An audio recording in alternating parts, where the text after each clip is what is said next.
a co-production of Now This and The Appeal. Today, we're talking about how Chicago is grappling with the issue of money bail. And to do so, we're joined by State's Attorney Kim Foxx, Alderman Andre Vasquez, and Tanya Watkins, Executive Director of Soul, an organization in Chicago that fights for racial and economic justice. So after weeks of protests in the aftermath of the police killing of George Floyd and tragically so many other Black and brown people, momentum is building in Chicago to divest from the city's police force and to reinvest that money in communities and in social services. Right now, the Cook County Board is considering a resolution that would, quote, redirect money from the failed and racist systems of policing, criminalization, and incarceration, and put that money towards education, social services, and other community investments instead. Now, the board doesn't have budget control over the Chicago Police Department, but the move is just part of a broader push to create change in public safety in Cook County. So first, I'll welcome State's Attorney Kim Foxx. Ms. Foxx, you've talked about how your office is working to reform bail in your jurisdiction. Tell us a little bit about how money bail impacts poor communities, and then also what impact, if any, does money bail have on public safety in your view? First, thank you for having me.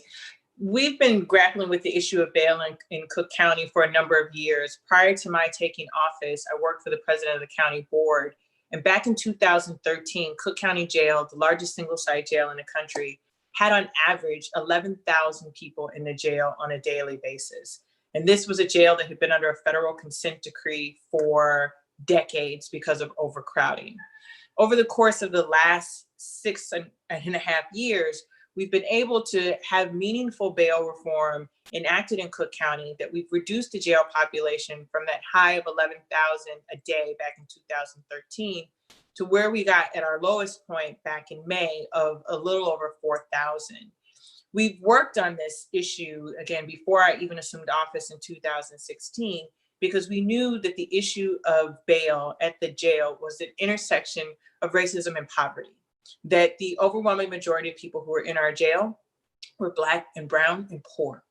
And there is this false notion around bail that it is somehow a punishment before the crime. It's not. Bail is to ensure that the person who has been accused of a crime returns for their court date. And the only time that we should be using detention is if we believe that someone poses a threat to the public or a flight risk.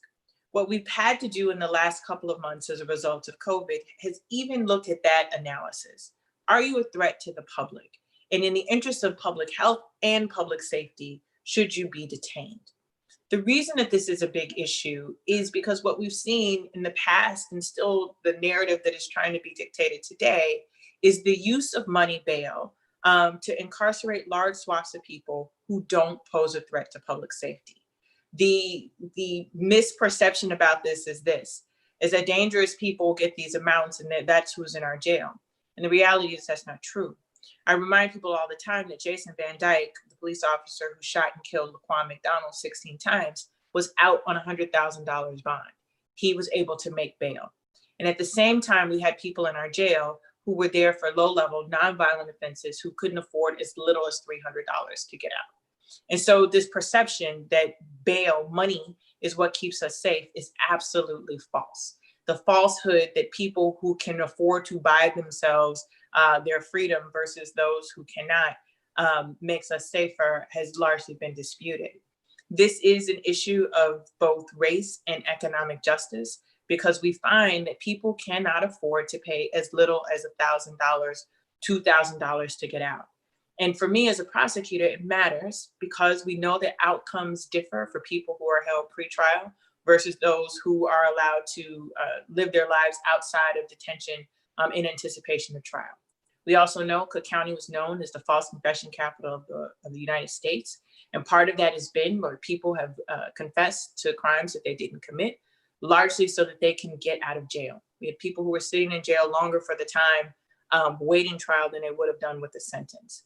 And so all of these things have an impact on safety, the legitimacy of our systems. If people don't believe that we are illegitimate, then they will tend to deal with these issues or issues of their safety on their own, which have ramifications that are sometimes deadly, sort of what we're seeing in our streets Today, with the violence that we're seeing, and the institution that is supposed to ensure fairness, justice, and equity has not demonstrated itself to be so because of our over-reliance on cash bail. And so I've testified for, down in Springfield, Illinois, our state capital, the elimination of cash bail so that money is not a factor to determine whether someone is a threat, but actual whether or not someone is a threat to public safety is our number one factor. So you've talked a little bit about how reform was in progress even before you took office. And that's what I want to make sure I understand is what your position on how far bail reform should extend is. You're in favor of eliminating its use altogether? I am. You know, as I said, when I started working on the issue back in 2013, we were, the initial goal was how do we get down 1,000 people? And part of that analysis was who's in the jail. And when we did our analysis, 70% of the people who were in the jail were there for nonviolent offenses, 70%. So 7 out of 10 were there for nonviolent offenses. And so then when you started to figure out, well, why are they still there? It was because they could not afford to get out. And so the cash incentive, the ability to come up with money to be able to get out, was very clear an indicator of the fact that we were having people holding people who weren't a threat. I think everyone would agree that they were not a threat. They just were poor. And so I believe that eliminating cash bail, eliminating a monetary incentive for people's freedom it will have a disproportionate impact on poor communities of color, will make it more equitable. And I think we will see far fewer people who are in our jails because of issues of poverty. So gun violence in Chicago is often a topic on Fox News. The president likes to weigh in on it on occasion. And critics have said that your office bears some of the responsibility for the surge in murders in Chicago over the past couple weeks. Specifically, an organization called the Law Enforcement Legal Defense Fund asserts that the decline in prosecution of certain crimes and reduced use of bail has led to this increase. How do you respond to that criticism? Do you feel that your policies are responsible for the increase in murders? I think that is an intellectually dishonest assessment that has been made. And specifically with the report that you cite, Ed Meese, who was a former attorney general for Ronald Reagan, who in fact was the general of the army of the war on drugs that decimated Black and brown communities, that led to a drive and increase incarceration. It does not surprise me that he would be intellectually lazy and dishonest in his assessment. As I said, we've been working on bail reform since 2013 that I've personally been involved in, and with rigor since I've been in office in 2016. Year over year, 2017, 18, and 19, we saw a decline in violent crime and overall crime in Chicago those 3 years running. And in fact, even into the beginning of 2020. So the notion that we've reduced our jail population by almost half in less than 6 years and violent crime has gone down in that same time disproves any narrative that you would try to spin based on the violence that we've seen in the last 3 weeks. Now, this is a really compelling time in our city, in our country. The violence that we've seen here in Chicago is horrifying and heartbreaking, but I'm also watching places like Atlanta, Detroit, Baltimore, St. Louis, New York, which had 64 shootings in 24 hours, see their shooting and homicide rates go up, because we are in a really unique time, a global pandemic, civil unrest, a civil rights movement happening right now, economic decline. We are in the middle of a recession heading towards a depression. And the notion that someone would be so intellectually dishonest to suggest that what we're seeing is because of longstanding efforts of bail reform versus all of those factors does a disservice and really quite a disgrace to his former title as Attorney General. Thank you, Ms. Foxx. I want to turn to Alderman Vasquez now. We talked about the Cook County Board of Commissioners' consideration of this resolution. That's already a sign of progress in Chicago. What have you seen on the city council in terms of momentum for sort of shifting resources away from traditional law enforcement and doing something else with that money? Yeah, so I wish I could say there was similar momentum and things are moving forward and there was progress. I don't see that as much in the council. I think there's members of the council that really have an understanding of how you address the root causes of these problems. So as State's Attorney Foxx was mentioning, we find ourselves in a pandemic that actually just highlights the inequities that are across our whole system nationwide. So it's not surprising that you would see more unrest, because we've never done a good job of actually solving the root cause of it, which is investing in those places that have been disinvested in over generations. Our city was built as a segregated city through legislation that created these like ethnic neighborhoods. And as a result, when government figures out where it invests money, it was not doing so in an equitable fashion. So there are some of us that recognize that, but when you're talking about a 50-member body, you've got people who think that the police can do no wrong, and then that factors in. But I think the biggest factor we have here is we have the executive branch. So when you have a mayor who doesn't believe that we need that kind of reform, it's much harder to move anything through the council. And that's been truly the challenge. Now, if you were to ask me where the city is at, I believe in talking to everybody in my ward, and my ward happens to be one of the most affluent in the ward just because it's a north side town. Everyone gets it. Everyone understands that this is a conversation about the reallocation of resources. That when you've got a police budget that is 1.8 billion, and to put that into perspective, that's 1.5 billion more than our public health budget, and we're in the time of a pandemic. When you talk to anyone in the city, they have a much better understanding of what people mean as far as really reinvesting in things that get it done. And so I do think, I agree with the state's attorney, it is very disingenuous when you hear law enforcement really kind of attempting to pass the buck, but they're really not taking ownership for the fact that every year we've seen these kind of shootings. And yeah, it's aggravated more because of a pandemic, but year after year, they think the strategy is to add more police.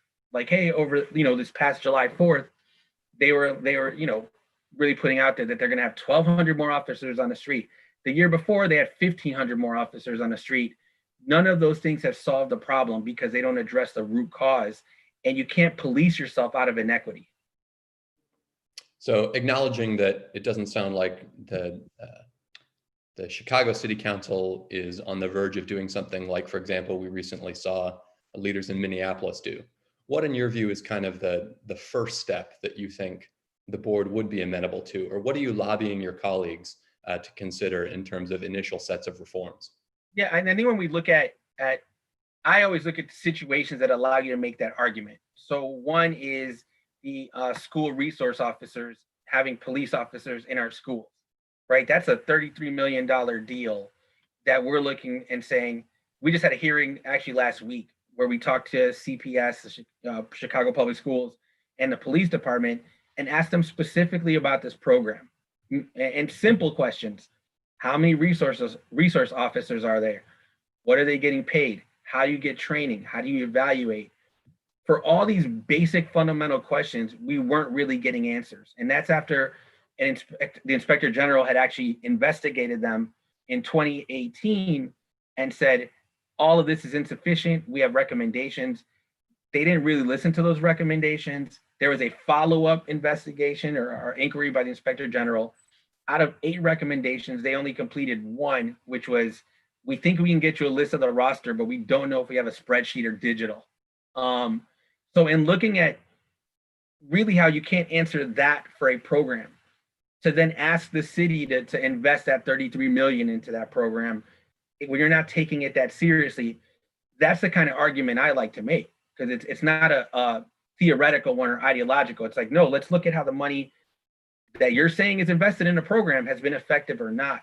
I think another one, again, led by the Inspector General investigation, is the Juvenile Intervention Support Center, right? So that's when juveniles are having interactions with law enforcement, and it's a program to intended to steer people away from going into the prison pipeline, right? In that one, it was a partnership between CPS, CPD, as well as the Department for Family and Support Services. In the time since it started, CPS moved away from that program, and we had just found out 2-3 weeks ago that Family and Support Services were in effect defunding police, by pulling their $500,000 of investment back into the department so they could focus on different programs. So immediately I was like, we're all talking about defunding police. This in effect is exactly what it's doing. So let's talk about the cases of how we can get that done, because I do believe you get more traction there than if you're talking theory, because that term means so different things to different people. But if you make those cases and show the examples, people get it. Thank you. Ms. Watkins, we've talked a little bit about some of the reforms that are happening in Chicago or that could happen in Chicago soon. Let's talk about the other side. What should be happening in Chicago that isn't part of this conversation right now in terms of the criminal legal system? What should the city, the county, whichever one you like, what should they be doing better? Well, Jay, I think that I'm gonna, definitely echo a lot of the sentiments that have already been said. I think that we have to take a step back and be very, very critical about how we perform safety and justice in Chicago, not just how we think about it or what the approach should be, but how we physically perform safety and justice. The reality is the city is investing nearly $5 million a day on police and policing. And that is on top of the $600 million a year that Cook County is spending on throwing people in jail. And so we have to ask, with all this money going into our carceral system, are our communities any safer? And I think the obvious answer is no. Our obsession with pouring more and more into incarceration while starving our communities of needed resources continues to take its toll on Black bodies and Black families. And moreover, it's proven that this approach to public safety is absolutely ineffective when it comes to creating safe communities. In a city like Chicago, where so much inequity exists, inequity that has now been exacerbated under COVID-19, a city that has a pervasive culture of political corruption, that has been ground zero for a multitude of incidents involving police misconduct, the fact that we aren't taking the conversations around divesting from our carceral system and investing in communities more seriously is frankly offensive. If we have not figured out that crime, quote unquote, is directly tied to people's survival, then we actually aren't listening to community members. So the bottom line is we have to directly address inequity and poverty in our communities and chip away at our overinflated police budgets on every level of government, period.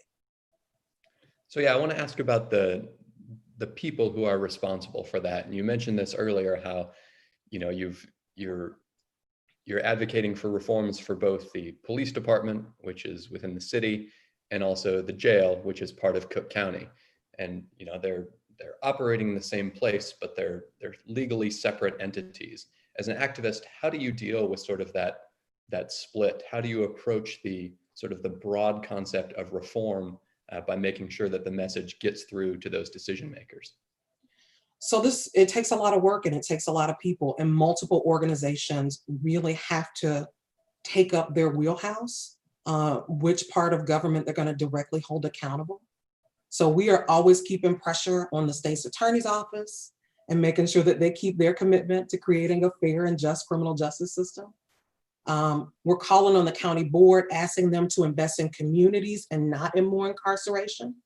Like you mentioned earlier, at the end of June, SOUL, the Chicago Community Bond Fund, and the People's Lobby worked with Cook County Commissioner Brandon Johnson to introduce a resolution called Justice for Black Lives, which codifies that commitment on the county level to stop depending on incarceration to cure the ills in our communities and fund and create programs outside of the carceral system that actually do. So right now that resolution has 13 co-sponsors out of the 17 members on the Cook County board. We have to continue to put pressure on our state legislators. And we're very grateful for champions like Senator Robert Peters, who is really pushing for bond reform on the state level. But we understand that a huge barrier to dismantling our unjust system lies on the municipal level. Chicago police love locking up Black and brown people. The police chief has essentially suggested that we institute stop and frisk, basically, and throw young people in jail indiscriminately. We have a new police union president who has made no attempt to hide his racism or disregard for Black and brown communities. And we have a mayor who refuses to budge or even work with community groups, calling for an end to police terror or engage in a conversation, which is now a national conversation, who has essentially refused to come to the table and commit to funding what communities actually need. So Lori Lightfoot is definitely someone that we need to continue to put pressure on. I want to open up a little bit, but I'll ask State's Attorney Foxx first. Returning a little bit to the issue of cash bail specifically, what are the main forces working to keep a system of cash bail in place? And sort of relatedly, acknowledging your position on the use of cash bail, what could your office do unilaterally to implement bail reform right now? How close could you get to not having it at all? Well, I mean, I think some of the issues that we're contending with are what you asked about earlier. Number one, the scapegoating of the bail system and this notion about safety when we see violent crime. After all of these horrific weekends that we've had, the first thing that has been uttered is this notion of a revolving door, that too many people are not being detained. And the fear mongering that comes with that. I cannot understate or overstate enough how that then has a chilling effect on those who you need to step up and say that we need to stop this, that this is not the issue.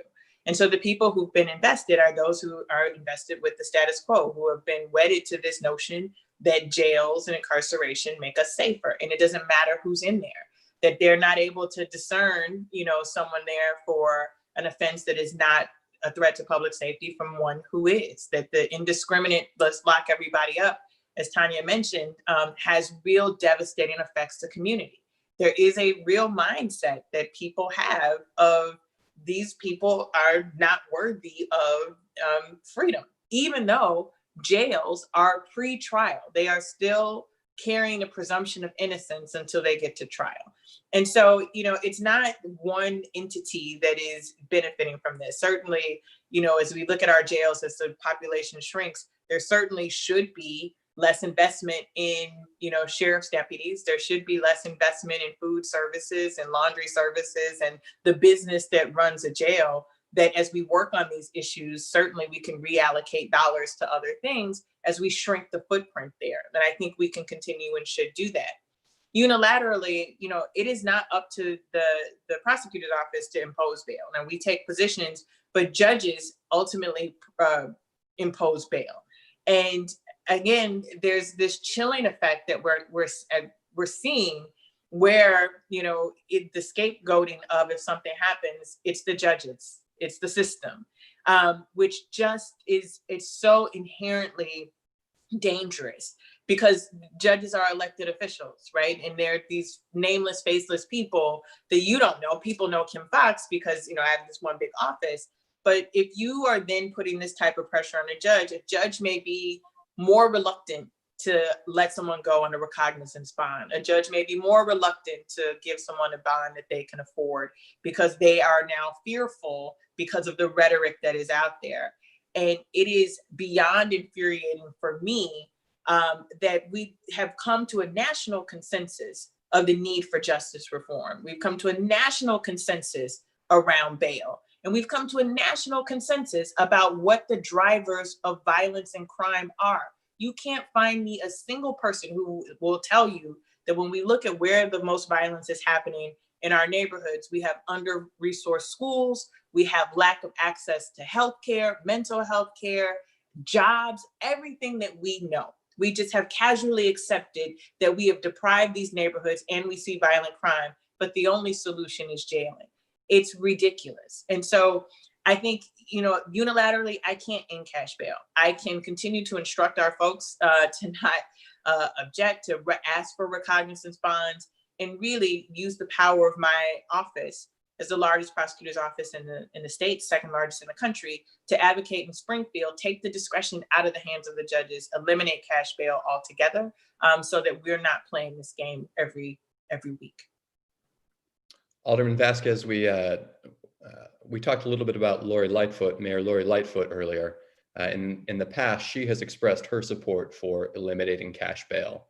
How does her voice, how does her position on this issue impact the discussion of criminal legal system reform? Well, I think if we're looking at what the track record has been, there's a difference between adding a voice and taking action. And I think for me, the parallel is always exactly as has been stated. We are in a moment where the whole country has a shared understanding because cities across the country were on fire. People were in the streets and continue to be in the streets for something like this.